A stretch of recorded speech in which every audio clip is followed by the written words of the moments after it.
I read an amazing piece over in the Huffington Post business section, and about, well, the headline, does studying economics breed greed? And I thought, whoa, really?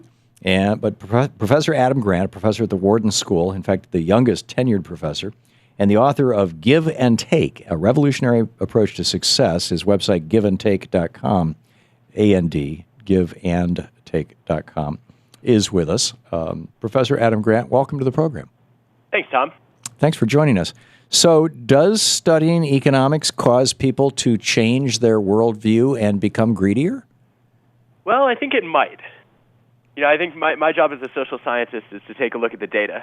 And there are some studies that suggest it's possible. We've got evidence that economics professors give less to charity than people in other fields. That they're also, if you've studied economics, you're more likely to say greed is morally acceptable and good. And you're also more willing to deceive others for personal gain and violate rules of fairness. Now, is it possible that your line of causality is backwards? That we know that about roughly 1% of our population are sociopaths, people who don't feel empathy for other people, and as you get closer on, and there seems to be some sort of a spectrum of sociopathy as people get closer and closer to that spectrum, they tend to be more into things, abstract things like economics, and less into things like, psychology or social work or something like that, that involve interacting with humans. Could it be that people who are dysfunctional in the area of working with other people, who don't easily feel empathy, but do easily manage numbers in their heads, end up in the field of economics? Yeah, I think my read of the data is that it's probably not either or, it's both and. Uh-huh. So there's evidence, for example, from Switzerland that students who chose to study economics were actually less likely to give to people in need at the start, even before they began studying economics. Right. But I think that doesn't mean causality can't also run in the opposite direction. And we've got some pretty neat studies that I think speak to the idea that economics training and education might actually tilt people more towards selfishness. Well, I can tell you... One way to do that, of course, is to track what happens to people as they take economics classes. And the evidence there says that the more time you spend studying economics, the more your values of helpfulness and loyalty and responsibility to others drop. There's also some evidence that after people take economics courses, people expect others to be more selfish. And as a result, they're more cautious and less generous because they think, look, if everybody's going to be selfish, then I've got to protect myself by doing the same. And two colleagues, Annie Malinsky and Joshua Margolis, and I actually did a fun study where we randomly assigned executives to just unscramble sentences with words about economics, or neutral words. Mm-hmm. And then we found that when they had to deliver bad news to others, they actually expressed less compassion and concern if they had been exposed to those economic words. Now, I remember back I'm an old fart, and I remember back in 68 or 69, taking an econ class. It was either at LCC or MSU, but whatever. And the professor, the essence of that class was Keynesian economics. It was, here's how we got out of the Great Depression. It was that the goal of an economy is to support the social structure around it, to support society. And economic decisions should be made based on their consequences and impact on society. When one of my kids was going through college and studying economics, and I remember this because he would come home and say, "Here's what the professor said today," and I'm like, pulling my hair out. Really? It was clearly not a Keynesian he was studying. It was instead somebody who was a disciple of the Chicago School, of Hayek and what's his name, Friedman and company. And basically what they were being taught is that the ultimate value is greed, and that if everybody just acted in their own self-interest, everything would be fine. Could it be?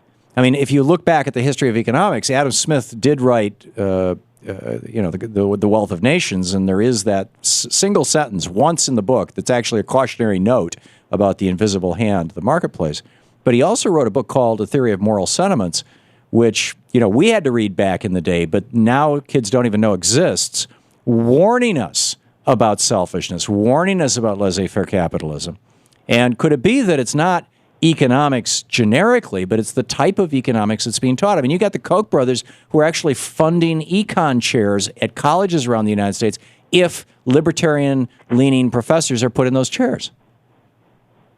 Yeah, Tom, I think you have that exactly right. It's certainly not all brands of economics that have this effect, right? So there's evidence that learning about macroeconomics and political economics doesn't necessarily breed more selfish behavior, whereas when you study business economics with a strong emphasis on sort of sole profit maximization, you're a little bit more likely to see that effect. And you've gotten that granular in your data. I'm sorry? You've gotten that granular in your data. Well, I haven't, but a couple of economists actually have. So it's been really neat to be able to tease those effects apart, at least for starters. Yeah. And I do think it harkens back to Adam Smith, right? He wrote in the Moral Sentiments that how selfish soever man be supposed, there are some principles in our nature that interest us in the fortunes of others. Right. And we may get nothing from benefiting other people except just the pleasure of seeing them better off. And yet, that may be a force that motivates us. Yes. And I think if we incorporate these principles into our economics courses, like we often do when we teach behavioral economics, we're in pretty good shape. Right. I think so it could be that when we start to say, look, the resources are completely scarce and everyone needs to be selfish. I have talked with a number of young people who have gone over to the libertarian side. They were first attracted by legalized pot and legalized prostitution. And I've always referred to libertarians as Republicans who want to smoke dope and get laid. But these people, they get sucked into this whole, the Ayn Rand thing and the whole selfishness, greed is good stuff.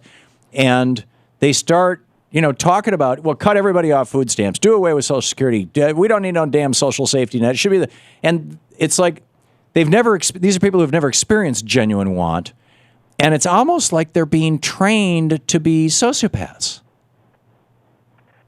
Thoughts on that? Yeah, it's certainly a complicated puzzle. But I will say that, if we go back to Adam Smith, right, he said, look, markets are imperfect, and there are going to be some problems that are not going to be solved by sort of naturally created systems that operate based on standard economic principles. Right. We normally call them externalities, right, and they can be both positive and negative. Yep. And so we do need some level of regulation to make sure that problems that are not easily solved through profitable mechanisms can be solved through other means, and I would certainly stand by that recommendation. Yeah, absolutely. And also, I think it's important to note that his invisible hand comment, the beginning of that sentence has something to do with, it's been a long time since I've quoted it, but when it comes to the actions of nations or within the context of nations, I mean, it was qualified, and it had to do with things like, it arguably was defending things like protectionist trade policies, but in any case, Professor Adam Grant, professor at the Wharton School, the youngest tenured professor there, and the author of Give and Take, a revolutionary approach to success, giveandtake.com. Fascinating work, and is the article still up over there at Huffington Post? It is, yep. You can find it on LinkedIn as well. Yeah, check it out. It's titled, Does Studying Economics Breed Greed?